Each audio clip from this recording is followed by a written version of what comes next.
дигар маҳлуле ки мо дар ин давра истифода мебарем, ин маҳлул купороси мис дар якҷоягӣ бо карбамид, ки инам аз ҷиҳати экологӣ бисёр хуб мебошад, ба муҳити зист ва солимии инсон таъсири манфии қариб ки надорад.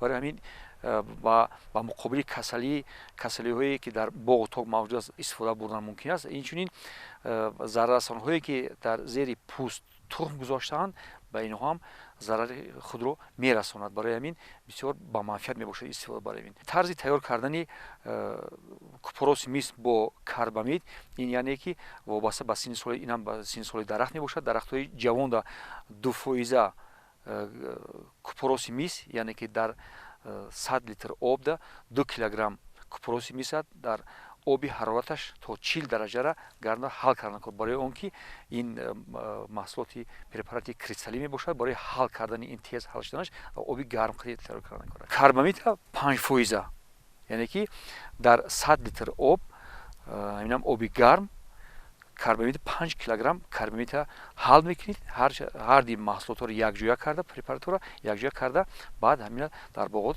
истифода мебаред. инам дар давраи вегетатсия ҳамина 1% истифода бурдан бисёр ба манфиати кор мебошад.